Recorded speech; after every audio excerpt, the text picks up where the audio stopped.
10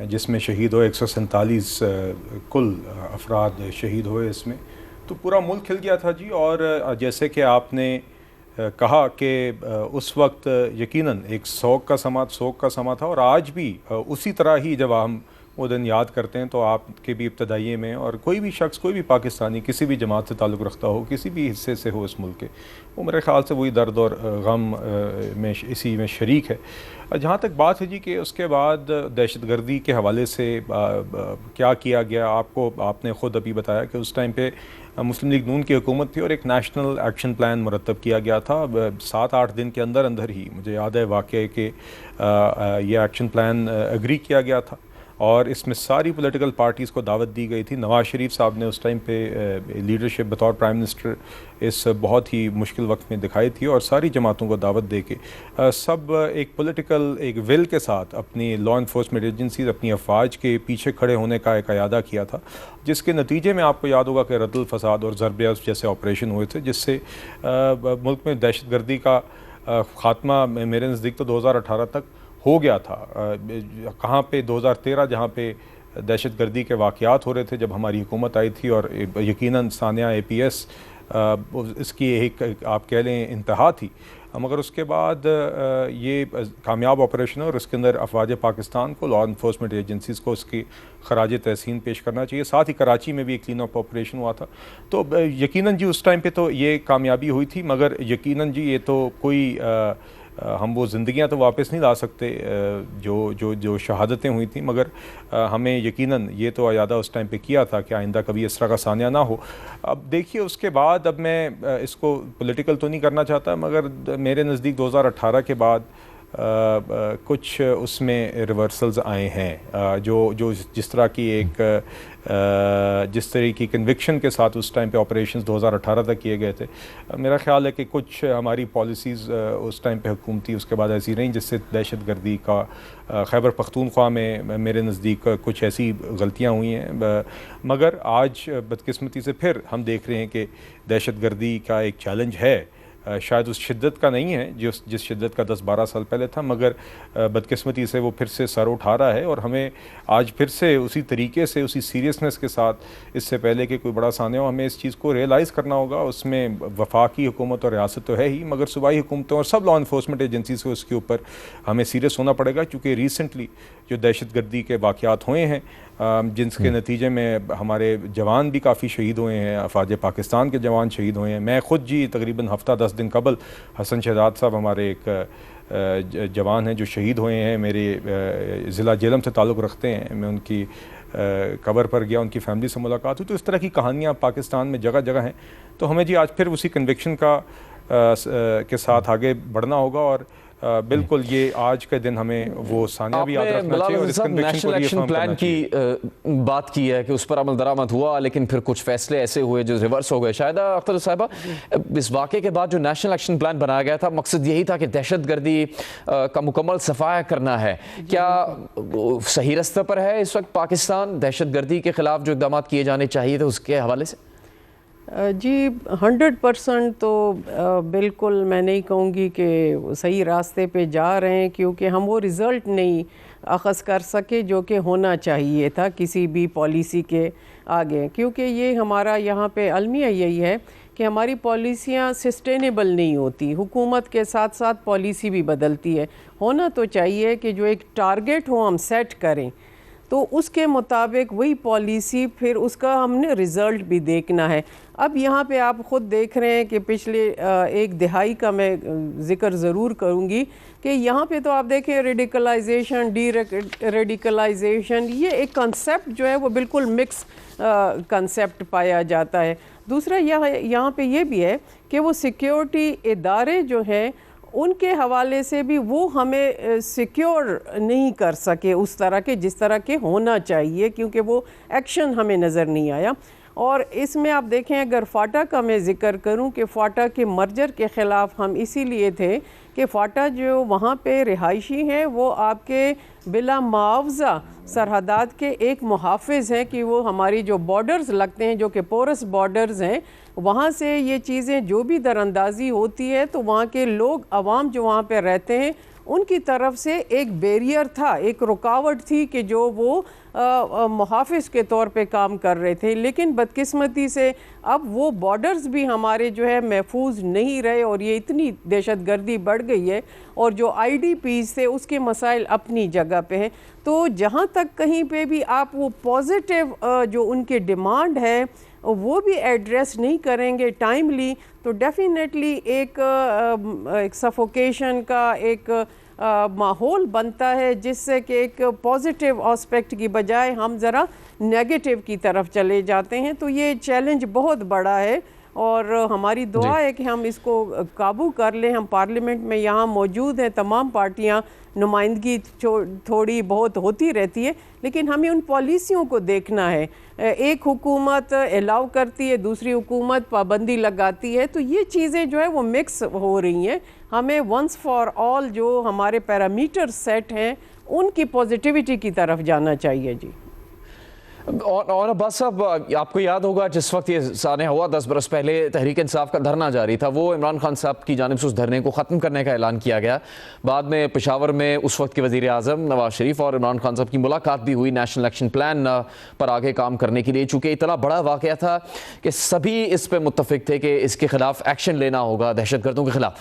جب ہم سیاسی استحکام کی بات کرتے ہیں تو تحریک انصاف پر تنقید بھی ہوتی رہی ہے, اس وقت بھی ہو رہی ہے تنقید کہ آپ کی جماعت کے دور حکومت میں دہشت گردوں کو رعایتیں دی گئیں یا ایسے کچھ فیصلے کیے گئے جس سے پھر سے دہشت گردی دوبارہ شروع ہونے کی وجہ بنی. تو کیا تحریک انصاف سمجھتی ہے کہ اس کی کیا ذمہ داری ہے خیبر پختونخوا میں حکومت ہونے کے ساتھ, اور وفاق میں آپ خود ایوان بالا کے ممبر ہیں؟ اعوذ باللہ من الشیطان الرجیم, بسم اللہ الرحمن الرحیم. جنید صاحب, میں تھوڑا سا آپ سے ڈس ایگری کروں گا. اگر آپ کو یاد ہو, جب آج سے 10 سال پہلے یہ واقعہ ہوا تو خان صاحب بھی گئے تھے, میاں نواز شریف موجود تھے. اس نیشنل ایکشن پلان کو چلانے کے لیے اوبیسلی صوبائی گورنمنٹ کی رول نے پلے کرنا تھا. اس کے بعد 2014 سے لے کے آج تک ہماری ہی گورنمنٹ ہے, لیکن کوئی بھی صوبائی حکومت جب تک فیڈریشن کی اس کے ساتھ کوئی ان کو سٹرینتھ نہ ہو وہ ایگزیکیوٹ نہیں کر پاتے. میں بلال صاحب سے شاید ڈس ایگری کروں گا, انہوں نے کہا جی حالات وہ نہیں ہیں جو 2014 میں تھے. اگر ہم KPK کو پاکستان اور فیڈریشن کا حصہ سمجھتے ہیں تو کوہاٹ سے لے کے ٹانگ تک, یعنی کوہاٹ, بنو, کرک, ڈیرہ اسماعیل خان اور ٹانگ, اور پھر آپ کی جو 7 کے 7 ڈسٹرکٹس نئے جو فاٹا کے جو مرجر ہو کے اب نئے ڈسٹرکٹس بنے, ان تمام میں اس وقت لا اینڈ آرڈر کی سچویشن بہت خراب ہو چکی. اور اس کی وجہ یہی ہے کہ جو فیڈریشن نے جو ڈیسیژنز کرنے تھے وہاں پہ ایگزیکیوشن کے لیے, امپلیمنٹیشن کے لیے, وہ شاید اس حساب سے اتنی سیریس نہیں ہے. ویری فرینکلی میں ایک آئیڈیا لیتا ہوں, ہم نے 7 ڈسٹرکٹس کو مرجر کر کے اس وقت صوبے میں شامل کر دیا. اب ان 7 ڈسٹرکٹس کو پیسے جانے تھے, ڈسٹرکٹ ایڈمنسٹریشن کے آفیسز بننے تھے, DC کے دفاتر بننے ہیں, مجسٹریٹ کی عدالتیں بننی ہیں, وہاں پہ آپ کے ڈفرینٹ قسم کے جتنے بھی ڈسٹرکٹس میں ڈفرینٹ قسم محکمے ہوتے ہیں اس کے لیے فنڈس چاہیے. لیکن KP گورنمنٹ کو ان تمام 7 اضلاع کے لیے ابھی تک فیڈرل گورنمنٹ پیسے دینے کو تیار نہیں ہے. آپ نے کہا جی کہ ہم نے ان اپنے دور میں شاید کچھ دہشت گردوں کو سزائیں تھوڑی دی یا ان کے ساتھ انگیز کیا.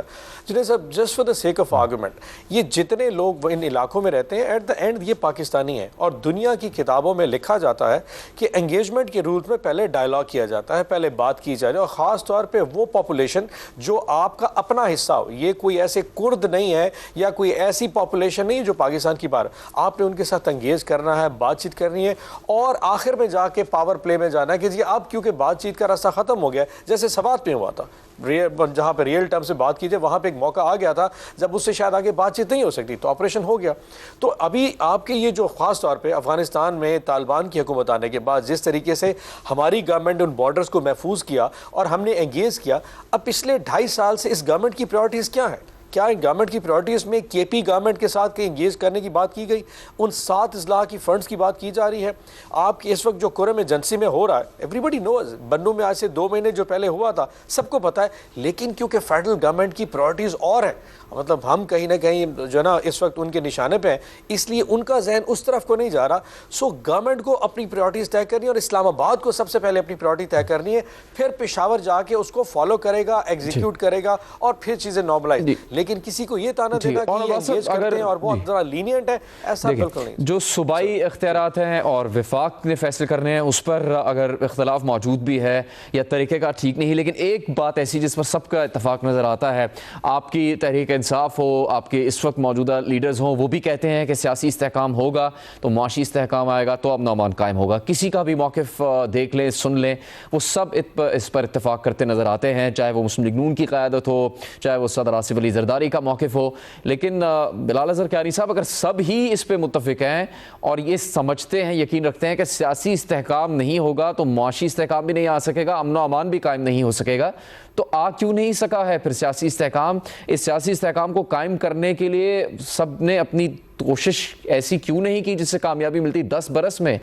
بلال کیانی صاحب جی دیکھیے، بات یہ جنید صاحب، یہ تو میں آپ کو بتاؤں ساری جماعتیں ایک طرف ہیں اور ایک جماعت ایک طرف ہے اس معاملے میں.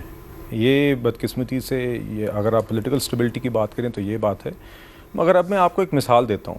دیکھیے، اب آپ 21 نومبر کو جس جوان کی شہادت کا میں نے آپ سے ذکر کیا کچھ دیر پہلے، میرے ضلع سے گاؤں ان کا کھائی کوٹلی ہے، حولدار حسن شہزاد، وہ 21 نومبر کو کرم میں شہید ہوئے تھے. اور چند دن اور ان دنوں میں بھی جب اتنے بڑا وہاں پہ حادثہ ہوا، سانیہ ہوا، اور ادھر کرم اور پارا چنار میں یہ واقعات تھے، تو اس ٹائم پہ بھی خیبر پختونخوا کے چیف منسٹر نے اور حکومت نے یہ نہیں سوچا کہ چلیں ہم یہ جو فائنل کال ہے یا مسڈ کال ہے جو بھی ہے اس کو ہم ابھی ملتوی کر لیں، ہم پہلے اس معاملے کو یہاں پہ نمٹ لیں. یہ جو ابھی آگ لگی ہوئی ہے دہشت گردی کی وہاں پہ یا یہ سانیہ ہوا ہے، اصولاً تو خیبر پختونخوا چیف منسٹر کو وہی ساری ریاستی مشینری، وہی سارے بیوروکریٹس، وہی ساری پولیس، وہی سارا عملہ لے کے اوپر کرم یا پارا چنار کی طرف جانا چاہیے تھا بجائے اسلام آباد کا رخ کرنے کے. تو ہم تو یہ لیک آف سیریسنس آئیڈینٹیفائی کرتے ہیں. اگر آپ بات کریں وفاقی حکومت کی یا ریاست کی، تو افواج پاکستان تو قربانیاں آج بھی دے رہی ہے. جس حولدار کا میں نے آپ سے ذکر کیا، یہ تو ہمارے یہ شہید افواج پاکستان کے ہی شہید ہیں. یہ وہی ان دیگر شہیدوں میں ہیں جو آج بھی آپ ہر چند ہفتے بعد ہم نے بدقسمتی سے پچھلے چند ماہ میں خبریں سنی ہیں کہ کس طرح بہادری سے دہشت گردوں کے ساتھ لڑتے ہوئے ہمارے جوان شہید ہو رہے ہیں. تو دیکھیے، اس کے اندر اب پولیٹیکل ول کی کمی وفاق کی طرف سے تو نہیں ہے. میں پھر سے کہوں گا جی، دیکھیے آج بھی آپ جو مرضی اپنی سیاسی چیزیں کریں، مگر اس چیز کے اوپر آپ کو سیریس ہونا پڑے گا. اور اس میں ہونا چاہیے. جیسے میں آپ کو بتاتا ہوں، میں آپ کو دیکھیے 10-11 دن پہلے، آپ شاید مجھے فیکٹ چیک کر سکتے ہیں اگر میں غلط کہہ رہا ہوں، میرا خیال ہے جی ہفتہ 10 دن پہلے تقریباً کے پی گورنر نے ایک آل پارٹیز کانفرنس بلائی تھی اسی ایشو کے اوپر، دہشت گردی کے اوپر اور لا اینڈ آرڈر سچویشن پہ. پی ٹی آئی کی خیبر پختونخوا حکومت نے اس پہ جانے سے انکار کر دیا تھا. چند مہینے پہلے آپ کو یاد ہوگا کہ فلسطین کے اوپر ایک آل پارٹیز کانفرنس ہوئی، قومی یکجہتی کی ایک کانفرنس ہوئی فلسطین کے معاملے پہ. اس سے زیادہ نان کانٹروورشل معاملہ اس ملک میں ہو نہیں سکتا. اس کے اوپر بھی پی ٹی آئی نے آگے سے گریز کیا. تو گزارش یہ، مگر ساتھ ہی ساتھ ان دا پاس. تو بلال صاحب، آپ کہہ رہے ہیں کہ سیاسی استحکام پاکستان میں اس لیے نہیں ہے چونکہ تحریک انصاف نہیں چاہتی سیاسی استحکام ہونا؟ جی دیکھیے، میں کیونکہ وہ کر نہیں رہی، ایفرٹ نہیں کر رہی نا جی. دیکھیے، آپ سنجیدگی سے قومی ایشوز کے اوپر آپ بات کرنے کو تیار نہیں ہے، کیونکہ آپ کا ایجنڈا صرف ایک شخص ہے جو آپ کا جیل میں ہے، اور آپ اس کی وجہ سے آپ کی انا آپ کو ان ایشوز کے اوپر بھی ہمارے ساتھ بیٹھنے سے روک رہی ہے. ایک دو اچھی بھی ڈیولپمنٹس پچھلے 6-8 ماہ میں ہوئی ہیں. مجھے یاد ہے جی 1-2 ایپیکس کمیٹی کی میٹنگز ہوئی ہیں جس میں پرائم منسٹر بھی موجود تھے، سارے سی ایمز موجود تھے سارے صوبوں کے بشمول کے بھی. اس میں آرم فورسز کی سینئر لیڈرشپ موجود تھی، اور وہاں پہ چاہے وہ اسمگلنگ یا بجلی کی چوری یا دہشت گردی کے یا سیکیورٹی سچویشن کے اوپر میٹنگز ہوئی ہیں. تو یہ خوشائن چیزیں ہوتی ہیں جہاں پہ سنجیدگی سے ایشو سے بات ہو. یہ اسی طرح کی صاحب سے ہم موقف لے لیں گے، مگر اس طرح کی سنجیدگی کا مظاہرہ چاہیے، بجائے اس کے کہ جس طرح کی غیر ذمہ دارانہ بیانات اور جس طرح کا غیر ذمہ دارانہ رویہ سی ایم کے پی خیبر پختونخوا ایک صوبے کے اور ایک ایسا صوبہ جو متاثر ہے اتنا دہشت گردی سے، وہ بجائے اس طرح کے بیانات اور ادھر اپنی انرجی ضائع کرنے کے بجائے اس طرف آئیں. بالکل یہ ان کی ذمہ داری بھی ہے اور ہم سب کی اجتماعی ذمہ داری بھی ہے. جی مذاکرات کی بات اس وقت چل رہی ہے پاکستان میں، لیکن شاہدہ صاحبہ، کیا یہ بلال صاحب کا یہ کہنا درست ہے آپ کی نظر میں کہ کوئی استحکام نہیں ہو پاتا تو وہ صرف تحریک انصاف کی وجہ سے؟ دیکھیے، ایک تو یہ ہے کہ جو بھی حکومت وقت ہے رسپانسبلٹی پھر اس پہ آتی ہے، اور سیاست تو نام ہی مفاہمت کا ہے، اور ایک آئیڈیل سچویشن میں کہوں گی کہ اس وقت جو پولیٹیکل سناریو بنا ہے، جو چپکلش جاری ہے، اس میں ایک آئیڈیل سچویشن ہوگی کہ اگر ہم اپنی ذاتی اناد اور ایک اپنے ذاتی انفرادیت جو ہے اس کو چھوڑ کے اور اجتماعیت کی طرف جائیں کہ ان کا کیا فائدہ ہوگا، تو یہ مجھے ایک آئیڈیل سچویشن لگ رہی ہے، ناممکنات میں سے لگ رہے۔ اب اس میں یہ ہے کہ جو موجودہ صورتحال ہے اس میں ہمیں ذرا انتقامی کارروائیوں کا بھی زیادہ رجحان نظر آ رہا ہے۔ پچھلے حکومت میں بھی یہی تھا، 2018 کا الیکشن جس طرح آیا اور ریگڈ الیکشن کا نعرہ لگا، پھر یک نکاتی ایجنڈے پہ پی ڈی ایم بنی اور تمام حکومت کا جو چلتا رہا۔ کیوں نہیں ہم ایک نکاتی ایجنڈے پہ ابھی متفق ہو سکتے ملک کے لیے، نیشنل کاز کے لیے؟ کوشش نہیں کی جا رہی۔ اگر میں کہتی ہوں کہ جو فیکٹ ہیں، حقیقت پہ مبنی اگر ایک اعلامیہ جاری کر دیا جائے اور سب کہیں کہ واقعی کہ حقیقت کیا ہے، کیونکہ ہم حقیقت سے بھی نظریں چرا رہے ہیں، ہم وہ چیز جو ہے جو فیکٹ ہے اس کو نہیں سامنا کر پا رہے، چاہے جو بھی پارٹی انصاف کی طرف سے تو احتجاج کی، مارچ کی، دھرنے کی خبریں آتی رہتی ہیں، کالز آتی رہتی ہیں، لیکن اس وقت جب آپ کی ہماری بات ہو رہی ہے آج تو جمعیت علماء اسلام کی بھی کال برقرار ہے مارچ کی، تو ابھی بھی وہ کال برقرار ہے؟ کل 17 دسمبر ہے جی، آج بھی اتحاد تنظیمات مدارس کا اجلاس جاری ہے اور کل بھی جاری رہے گا، اور کل انشاءاللہ کوشش جاری ہے ہماری کہ کس طرح ہم اس بند گلی سے نکل لیں، کیونکہ ہمیشہ ہم نے جو ہے راہ دیکھی ہے تو افہام و تفہیم سے ہی جو بات نکلے وہ کلیکٹیو وزڈم کو لے کے ساتھ ہم اس مسئلے سے باہر آئے۔ ہم نے کبھی احتجاج کا راستہ جو ہے وہ مار داڑ یا اس طرح بلند بانگ دعوے نہیں کیے۔ یہ ہمارا ملک ہے، ہم اس کی بہتری کے لیے کام کر رہے ہیں۔ ہمارا احتجاج جو ہے وہ ود ان اے لمٹ، جو ہمیں کانسٹیٹیوشن دے رہا ہے، جو ہمارا قانون ہے اس کے مطابق ہے، اور یہ ہماری ہسٹری ہے۔ ہمارے 14 ملین مارچ آپ دیکھ لیں، ہمارے اسلام آباد میں جو کال تھی وہ دی، وہ ایک پرپس کے لیے تھا، صرف ایک ذات کے لیے نہیں تھا۔ میں اگین یہ کہوں گی ہمیں اپنے ذات سے نکل کر قوم و ملک کے لیے جب ہم سوچتے ہیں تو پھر یہ ساری چیزیں جو ایک آئیڈیلسٹک پکچر ہمارے پاس آئے گی۔ صحیح ہے، آپ کی احتجاج کی کال تو ہے برقرار مارچ کی، لیکن آپ نے کہا کہ اس کا مسئلہ جو ہے وہ حل بھی ہو سکتا ہے، اس کا حل بھی نکل سکتا ہے کل تک۔ بالکل، پہلے بھی ہم نے جتنے بھی مشکل مراحل تھے حکومت کا ساتھ دیا ہے، اور ابھی بھی ہم کہہ رہے ہیں کہ حکومت نے جو ہم سے وعدہ کیا ہے، جو 2/3 میجورٹی سے ایک بل پاس ہوا، ایک امینڈمنٹ پاس ہوئی ہے، اس کو اسی طرح رہنے دے۔ اگر کوئی ٹیکنیکل آبزرویشن ہے تو اس کو تو ریموو کرنے کے لیے تیار ہے، لیکن جو بیسک مدارس کا کچھ بھی سکتا ہے، لیکن شاہدہ اختر علی صاحب کہہ رہی ہیں کہ مشاورت جاری ہے۔ بے شک مارچ کی کال اب بھی قائم ہے، لیکن کچھ بھی ہو سکتا ہے۔ یہ مارچ ہو بھی سکتا ہے اور یہ مارچ ٹل بھی سکتا ہے، اور یہ مسئلہ حل بھی ہو سکتا ہے۔ اور عباس بپی صاحب سے ہم پوچھیں گے کہ تحریک انصاف کی اندر مذاکرات کے لیے کتنی حمایت موجود ہے، چونکہ اس سے متعلق کچھ مثبت بیانات بھی ہیں لیکن کچھ خطرناک بیانات بھی ہیں۔ بریک کے بعد آپ کو دکھائیں گے۔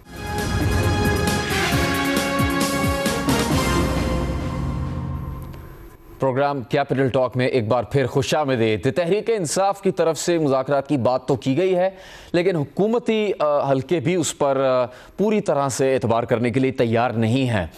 مذاکرات کی بات کیسے شروع ہوئی وہ بیرسٹر گوہر کے بیانات سے واضح تھی، لیکن شک شبے کی نگاہ سے کیوں دیکھا جا رہا ہے، اس کی وجہ کچھ بیانات ہو سکتے ہیں، اور پھر ان صحافیوں کی جانب سے وہ خبریں سامنے آنا جو کہ بانی چیئرمین سے جیل میں ملاقات کے دوران گفتگو کر چکے ہیں۔ خیبر پختونخوا کے وزیر اعلیٰ علی امین گنڈا پور نے کیا کہا ہے، دیکھیے۔ اگلی دفعہ ہم پرامن والی بات نہیں کریں گے۔ عمران خان، خدا کا واسطہ ہے یہ پرامن کا لفظ پھر چھوڑ دینا، پھر ہم نکلیں گے اور پھر ہم پرامن کا نعرے کے بغیر نکلیں گے، اور پھر جو گولی چلانے والا نہتے پہ گولی چلاتا ہے اور اپنے لوگوں کی زندگی بچانے کے لیے ہمیں ان کو روکنا پڑتا ہے، پھر ہم مسئلہ لے کے جب نکلیں گے تو پھر ہم دکھائیں گے بھاگتا کون ہے۔ جارحت دوسری جانب سے بھی ہے، حکومت کی طرف سے بھی جواب دیا گیا ہے، اور عطا تارڑ صاحب نے علی امین گنڈا پور صاحب کو کیا جواب دیا ہے، دیکھیے۔ آپ وزیر اعلیٰ ہیں اور یہ اس طرح کی پالیٹکس ہو رہی ہے، بشرا بی بی آپ کے خلاف ہے، آپ ان کے خلاف ہے، اور آپ دونوں موقع سے فرار ہو گئے اور فائنل کال کو آپ لوگوں نے ناکام کر دیا، تو سیاسی طور پہ تو آپ کی ناکامی ہے۔ تو آپ کی کوئی کال پرامن نہیں تھی. اب اگلی کال کا تو ہم انتظار کریں گے. آپ اگلی کال آپ میں الحمدللہ اتنی ہمت نہیں ہے کہ آپ اگلی کال دے سکیں یا اگلی کال پر عمل پیرا ہو سکے. اور بڑکے مارنا کہ میں جی فلاں کر دوں گا ڈھمکاں کر دوں گا, آپ کچھ نہیں کر سکتے. اور بس اب احتجاج تو جمہوری حق ہے, لیکن تحریک انصاف کا 26 نومبر کے ایک احتجاج اور ریلی یا دھرنے کا جو ارادہ تھا اس میں بھی موقف یہ تھا کہ پرامن احتجاج تھا, پرامن دھرنا ہونا تھا, کوئی اس میں اسلحہ نہیں استعمال ہونا, کوئی جارحیت نہیں کی جانی تحریک انصاف کی طرف سے. لیکن حکومت اس سے بھی متفق نہیں تھی. ان کا کہنا تھا کہ جارحیت کا ارادہ رکھنے والے لوگ آپ کے جو احتجاج ہے اس میں شامل تھے. اب علی امین گنڈا پور صاحب اعلانیہ کہہ رہے ہیں کہ اسلحہ لے کر آئیں گے اور جارحانہ ہوگا اور پرامن نہیں ہوگا پھر احتجاج. تو ایسے ماحول میں تو پھر کوئی یقین نہیں کرے گا تحریک انصاف کے موقف پر. اچھا جنید صاحب, تھوڑا سا نا چیزوں کو اسیس کرتے ہیں. ابھی بلال صاحب نے فرمایا کہ ایک گورنر صاحب نے شاید کانفرنس بلائی تھی یا اسلام آباد میں فلسطین کی کانفرنس, کے پی گورنمنٹ شامل نہیں. ویری فرینکلی, کیا گورنر کی کانفرنس بلانے کے پی کے مسائل کا حل ہو سکتا ہے؟ میں نے جب کہا نا کہ اسلام آباد سیریس نہیں ہے یا پولیٹیکل ول نہیں ہے اسلام آباد میں پشاور کے مسائل کو حل کرنے کے لیے, تو اس کا جو میرا پوائنٹ ہے وہ اسٹیٹ گورنمنٹ جو اسلام آباد میں گورنمنٹ ہے ان کی طرف ہے پڑا. فلسطین کی پریس کانفرنس کرنے سے کیا فلسطین کا مسئلہ حل کر لیں گے؟ یو این او کی قرارداد پہ عمل نہیں ہو سکا, پاکستان کی پریس کانفرنس کو اسرائیل نے کیا لکھنا. یہ سب ایک مطلب اٹس اے آئی واش, یہ سب ڈرامہ ہوتا ہے. کانفرنس کر لیتے ہیں جی, گپ شپ کر کے گورنمنٹ کے پیسے ضائع کرا لیے. جب ایپیکس کمیٹی کی میٹنگ ہوتی ہے, نیشنل سیکورٹی کاؤنسل کی میٹنگ ہوتی ہے, اس میں جو ہمارا سی ایم کے پی ہیں وہ اس میں شامل ہوتے رہے. لیکن کیونکہ گورنمنٹ کی پرائرٹیز اور ہیں, ابھی آپ نے کہا مذاکرات کے حوالے سے کہ عمران خان صاحب کی اسٹیٹمنٹ آئی ہے, ہم نے مذاکرات کی بات کی, ہمارا مذاق اڑایا گیا جی, مذاکرات لمبے ہو گئے جی, لیٹ گئے ہیں جی, مذاکر این او اے مانگ رہے ہیں جی. یہ جو ایک ڈسگریسفل ایٹیٹیوڈ ہے, ڈگنیفائڈ طریقہ ہے ایک مذاکرات کو خراب کرنے کا, یہ وہ گورنمنٹ کی سے جو اپروچ آئی اس کے بعد ہمارے ریزنٹمنٹ آئی کہ اگر ہم نے مذاکرات کرنے ہیں تو برابری کی بنیاد پہ کریں گے, اپنی میوچل رسپیکٹ پہ بات کریں گے. اگر آپ ہمارے مذاکرات کو ہماری کمزوری سمجھیں گے تو پھر خان صاحب نے کہا کہ وی ڈونٹ وانٹ اٹ, ہمیں ایسے مذاکرات نہیں چاہیے. ہم مذاکرات کیوں کر رہے تھے کہ پاکستان کے لوگوں کے ایشوز بہت بڑے ہیں, پاکستان تحریک انصاف کے بھی ایشوز ہیں, ہمارے بھی وہاں پہ شرارتیں ہوئی ہیں, تو ایشوز ہمارے بھی بہت بڑے, لیکن ہم پاکستان کے مسائل کے لیے ہم چاہ رہے بات کریں. لیکن جس قسم کا مذاق نیشنل اسمبلی میں اڑایا گیا, جس قسم کا مذاق سینٹ میں تقاریر میں اڑایا گیا, اس کے بعد الٹیمیٹلی یہ آپ کو رسپانس آنا تھا کہ ہم ایسے مذاکرات کے حق میں نہیں ہیں جس میں آپ ہمیں گندہ کریں کہ جناب یہ کمزور ہو چکے ہیں, یہ گر چکے ہیں.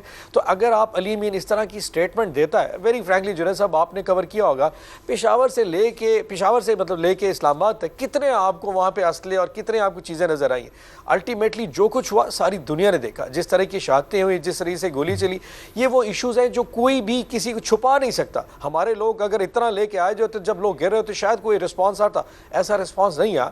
اور علی امین ایک صوبے کو ریپرزینٹ کرتا ہے, ایک قوم کو ریپرزینٹ کرتا ہے, اس نے اپنے پشتونوں کو وہاں پہ جواب بھی دینا ہے. اور وہاں پہ جو وہ کیا کہتے ہیں نا, جس طرح کے انوسینٹ لوگوں کی جانیں گئی ہیں, اس نے اپنے لوگوں کو جواب دینا ہے کہ میں آپ کو ریپرزینٹ کر رہا تھا, میں اس وقت پرامن تھا, اور وہ خان صاحب سے ریکویسٹ کیا خان صاحب ہمیں پرامن نہ کہیں. تو آپ اس کی سوچ کو بھی دیکھیں.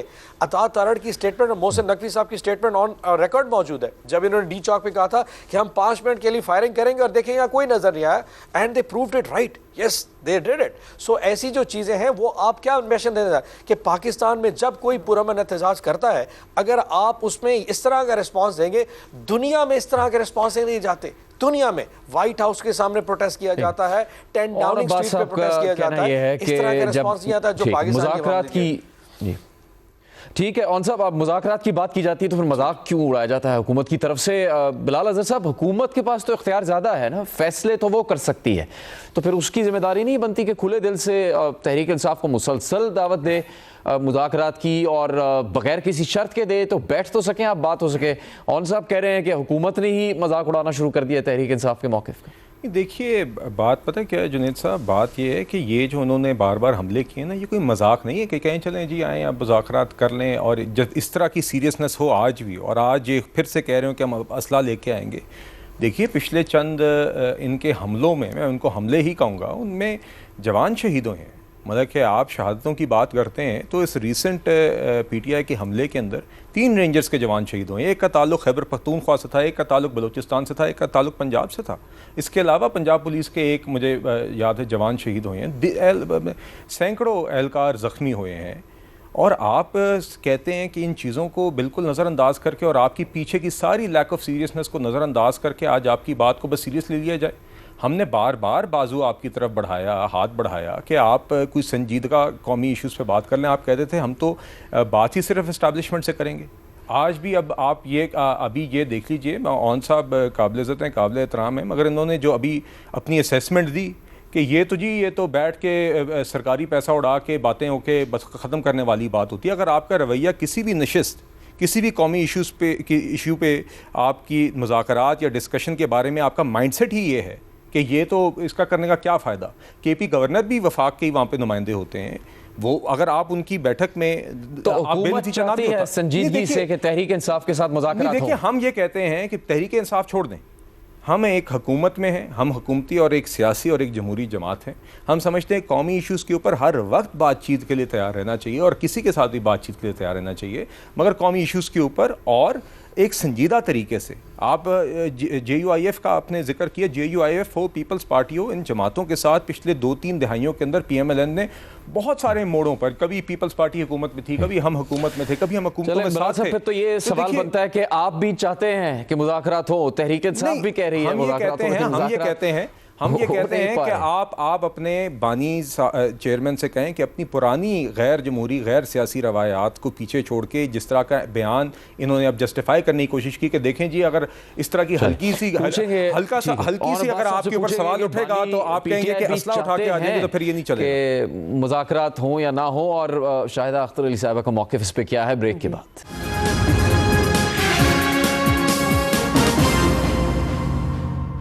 پروگرام کیپٹل ٹاک میں ایک بار پھر خوش آمدید. ایک طرف سیاسی استحکام آ نہیں پا رہا اور اس کو جوڑا جاتا ہے کہ معاشی طور پر پاکستان مستحکم ہو سکے گا, امن قائم ہو سکے گا.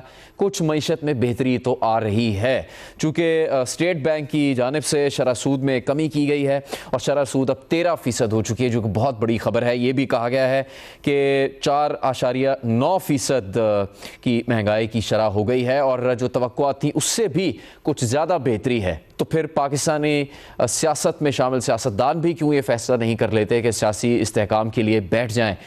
اون عباس صاحب, شک یہ کہہ رہی ہے حکومت, شک کا اظہار کرتے ہوئے کہ بانی پی ٹی آئی نہیں چاہتے مذاکرات کرنا. تحریک انصاف کے کچھ رہنماؤں کی جانب سے دعویٰ تو کیا گیا کہ مذاکرات کے لیے تیار ہیں. آپ نے سینٹ میں حالیہ ایک تقریر بھی کی ہے, تو آپ کی پارٹی کے اندر بانی پی ٹی آئی سمیت رہنما نیت ہے کہ مذاکرات ہونے چاہیے حکومت کے ساتھ؟ اچھا جنید صاحب, تھوڑا سا میں آپ کو کلیئر کر دوں. ہمارا سٹانس جو پہلے دن تھا آج بھی وہی ہے. ہم نے کہا تھا کہ ہم مذاکرات تو کریں گے لیکن اس سے کریں گے جن کے پاس ڈیسیژن کی اتھارٹی ہے, جو فیصلہ ساز ہیں, جنہوں نے واقعی فیصلہ کر کے ایگزیکیوٹ کر دینا ہے. یہ کیونکہ حکومت پاور لیس ہے, ان کے پاس اتھارٹی نہیں ہے, یہ فیصلہ کر بھی لیں تو شاید ایگزیکیوشن کے لیے ان کو کسی کے پاس جانا پڑے گا. تو ہم نے کہا جی ان سے بات کریں گے جن سے بات ہونی چاہیے. آج بھی ہماری وہی ہے کہ جی آبویسلی بات اس سے ہونی چاہیے جو میٹر کرے, لیکن کیونکہ ایک نیریٹو بلٹ ہو گیا تھا کہ پاکستان تحریک انصاف مذاکرات نہیں کرنا چاہتی, تو خان صاحب نے کہا جی اچھا جی کر کے دیکھ لیتے ہیں, let's see what they have to offer.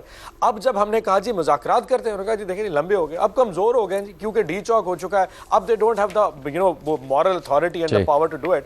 سو اب وہ مذاق اڑایا جا رہا ہے. سو ہمارا سٹانس آج بھی وہی ہے. ٹی او آز میں تبدیلی ہے کہ جی ہم کہہ رہے تھے پہلے ان سے بات کرنی ہے, ہم نے کہا اچھا جی آپ سے بات کر کے دیکھ لیتے ہیں. اصل میں ایشو یہ نہیں ہے مذاکرات کا, اصل میں ان کے دل میں خوف ہے کہ اگر مذاکرات ہوئے تو کہیں یہ لوگ یتیم نہ ہو جائیں, ان کے سر کے اوپر جو ایک چھتر چھایا ہے پڑی وہ کہیں اٹھ نہ جائے. اصل میں دیکھ مینڈیٹ تو لے کے نہیں آئے, ووٹ لے کے تو آئے نہیں, عوام کی طاقت سے تو آئے نہیں, اوبیسلی یہ لائے گئے ہیں, یہ نافذ کیے گئے ہیں. سو اگر کسی سے مذاکرات ہوتے ہیں اور اگر چیز آگے چلتی ہے, ultimately they have to let go of it. ان کو یہ طاقت ان سے نقصان ہو جائے گا, حکومت سے باہر آ جائیں گے. شاہدہ صاحبہ, اون صاحب کا موقف آپ نے دیکھا ہے, مولانا فضل الرحمان صاحب کی بھی حمایت تو حاصل ہے تحریک انصاف کو کسی نہ کسی حد تک. کوئی رستہ نکل سکتا ہے کہ حکومت اور تحریک انصاف بیٹھے مذاکرات ہوں, وہ بار بار دھرنے نہ دیں, وہ بار بار احتجاج نہ کریں, اسلام آباد کا نظام جام نہ ہو سکتا ہے ایسا؟ جی دیکھیں, ہماری پارٹی کی تو تاریخ رہی ہے, ہم نے ہمیشہ میڈییشن کا کردار کیا ہے. اور اس میں اگر میں ذکر کروں ایم ایم اے کا, کہ جس میں مختلف سیاسی پارٹیاں, مذہبی پارٹیاں جو ہے وہ ایک ہی پلیٹ فارم پہ تھی, جو تفرقہ تھا سیکریٹرینزم کے حوالے سے وہ ہم نے ختم کیا, مل بیٹھے. مختلف الخیال لوگوں کے ساتھ، چاہے وہ رائٹ پہ ہوں چاہے لیفٹ پہ ہوں، لبرل لوگوں کے ساتھ، سیکولر جن کے تھے، ہم اپنے نظریاتی اختلافات کے باوجود سیاسی استحکام کے لیے ایک پلیٹ فارم پہ ہمیشہ ہم نے ایک مثبت کردار کیا، اور یہ کوئی ناممکن بات نہیں ہے۔ جب بھی مذاکرات ہوتے ہیں تو ہماری ایک نیت ہونی چاہیے، مذاکرات سے پہلے شرائط کا انبار نہیں ہونا چاہیے، کیونکہ اگر آپ پہلے یہ شرائط طے کر دیں کہ 1 2 3 یہ ہونے چاہیے تو پھر تو یہ تو مذاکرات نہ ہوئے، یہ تو آپ ڈیمانڈ کر رہے ہیں اور آپ پھر ایک وہ بھی کر رہے ہیں کہ آپ آرڈر بھی دے رہے۔ مذاکرات میں ہمیشہ ایک دوسرے کو سننا پڑتا ہے، give and take کرنا پڑتا ہے۔ کل کا دن بڑا اہم ہے چونکہ مولانا فضل الرحمان کی جماعت بھی اپنا فیصلہ واپس نہیں لے سکی ہے۔ مارچ کا حکومت کیا کرے گی؟ حل نکال لے گی یا مارچ ہوگا؟ اس سے بھی آگے آنے والے سیاسی حالات کا اندازہ ہوگا۔ پروگرام کیپٹل ٹاک سے اجازت دیجیے، اللہ حافظ۔